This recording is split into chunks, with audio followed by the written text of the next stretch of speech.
Caros alunos e alunas, estamos no slide de número 19, uma continuação, falando agora sobre o exercício regular de um direito. Para ele, valem as mesmas considerações feitas de forma generalizada em relação às outras causas de ilicitude, aquele paralelo em relação ao Código Civil e ao Código de Processo Penal.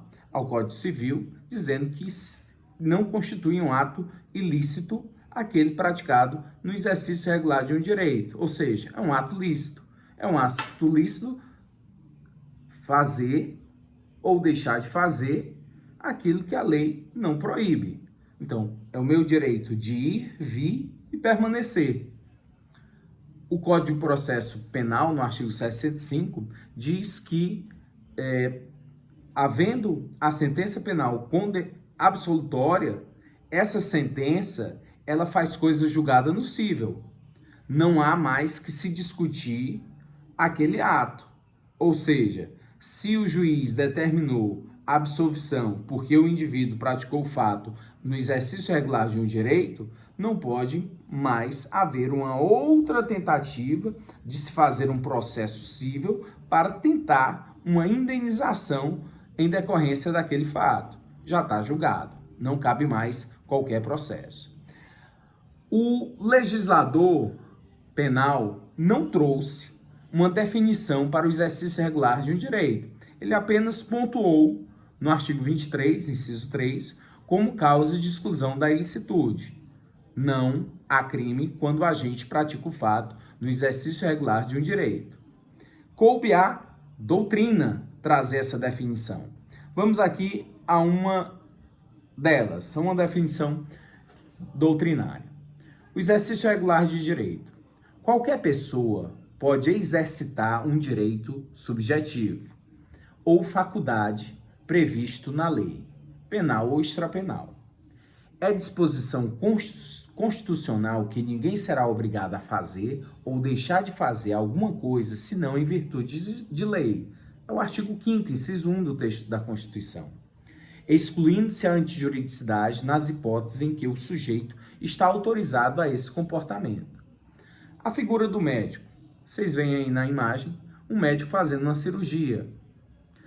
Todo médico, ao fazer uma intervenção cirúrgica, ele acaba lesionando. Lesão corporal está no artigo 129 do Código. Mas será que é crime? Lógico que não. Por quê? Porque o médico está exercendo a sua profissão. Ele está ali tentando uma melhora à situação do paciente. Muitas vezes, no objetivo de cura. E ele está exercendo um direito, que é exercer a sua profissão, exercer a ciência.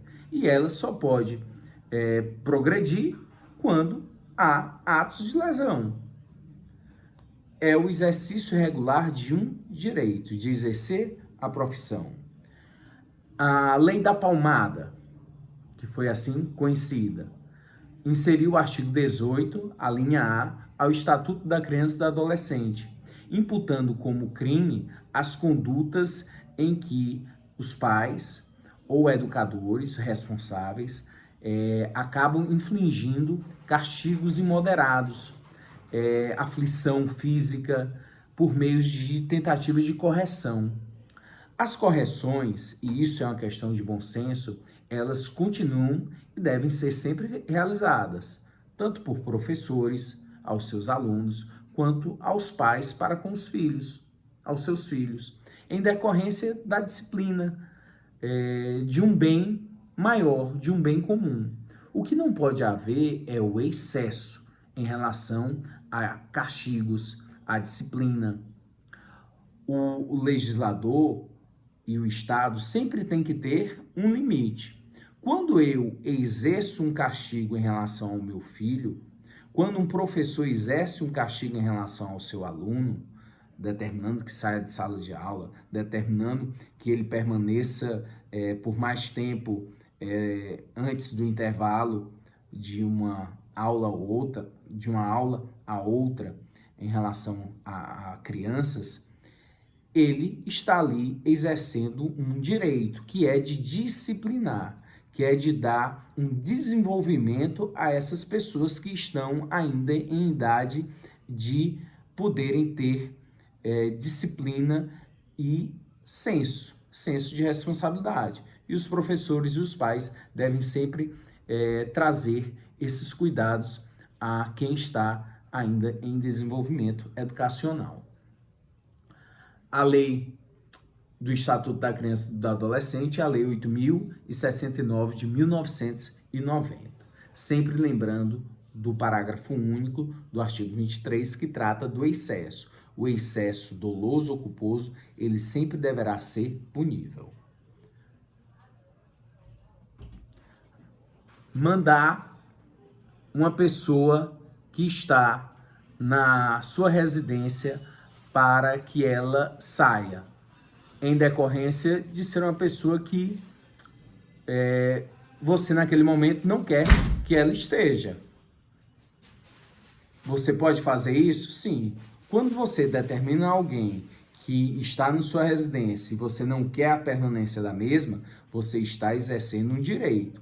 Caso a pessoa não saia, ela estará cometendo um crime que é de violação de domicílio. Então, eu exerço um direito quando eu determino alguém que saia de um local que é da minha privacidade. As práticas esportivas. Alguns esportes, eles são altamente violentos, mas nem por isso eles são vedados, são proibidos. Por quê? Porque há um interesse maior de que as pessoas continuem a ter práticas esportivas. É melhor pessoas praticando esportes do que ter um aumento de pessoas nos hospitais. Então, por conta disso, é liberado, desde que hajam regras para as suas práticas. Um vale tudo, por exemplo. Nem tudo vale, porque existem regras. Não pode chutar quando a pessoa está ao solo, não pode esmurrar, bater quando a pessoa já está desacordada. Então, levar uma faca, puxar cabelo, morder. Então, são situações em que o indivíduo ele acaba tendo a possibilidade de exercer um direito. Então, em diversos esportes, você nota violência, mas essa violência tem uma limitação. Se você se excede, você está cometendo crime. Seja crime na forma dolosa, seja na forma culposa, mas o excesso sempre será punível. E quando você sai das regras do esporte, certamente há punição. Se foi dentro das regras, não há o que se discutir, não há o que punir, é exercício regular de um direito, mesmo de exercer práticas desportivas. O que não pode é enganar, é trapacear. O excesso. Você, o cidadão comum, que não seja um agente público do Estado, qualquer pessoa pode prender aquele que está ali cometendo um crime. Quando você prende alguém que acabou de cometer um crime, você está praticando um ato lícito, é um exercício regular de um direito. O policial, ele tem que cumprir uma determinação legal, ele tem a obrigação de fazer. O cidadão, nesse exemplo, prendeu e constrangeu a pessoa. Até aí tudo bem. O que não pode é o excesso. Colocou o indivíduo em um formigueiro, sobre um formigueiro. Esse excesso, ele é punível a título de dolo ou a título de culpa. Sempre lembrar do parágrafo único. Algumas situações do exercício regular de um direito, elas acabam sendo expressas, segundo alguns doutrinadores, no próprio texto do Código Penal. Vamos a alguns exemplos de exercício regular de um direito. Artigo 128. Não se pune o aborto praticado por médico. Aborto no caso de gravidez resultante de estupro. Inciso 2. Se a gravidez resulta de estupro e o aborto é precedido de consentimento da gestante ou quando incapaz de ser o representante legal. o exercício regular de um direito do médico poder praticar esse aborto, assim como a gestante, que não é obrigada. A gestante, ela exerce um direito de ter a prática do aborto se ela estiver correndo risco de vida ou se tiver essa gravidez sido resultante de um estupro. Aí sim, ela poderá exercer um direito e poder praticar o aborto. O artigo 142 do Código Penal não constitui injúria ou difamação punível. Inciso 1, a ofensa irrogada em juízo na discussão da causa, pela parte ou por seu procurador.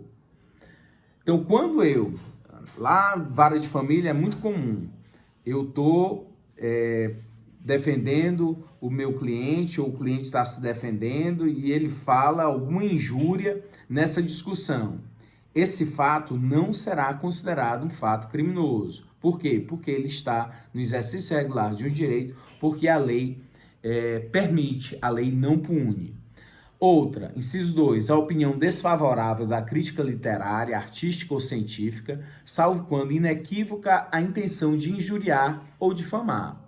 E o inciso 3, o conceito desfavorável emitido por funcionário público em apreciação ou informação que preste no cumprimento de dever do ofício. Então, eu, delegado de polícia, estou elaborando um relatório final em relação a um fato que eu investiguei e eu estou descrevendo agora quem é a pessoa do autor. Eu indiciei, encontrei provas, elementos necessários e suficientes a indicar que o indivíduo é autor do crime e agora eu faço uma descrição de quem é essa pessoa. Vou falar da personalidade dele, vou trazer conceitos desfavoráveis acerca desse indivíduo, na conduta social, na conduta familiar, na personalidade. E todos esses conceitos que eu imprimi dentro do relatório não serão considerados como injúria, como difamação à pessoa dele.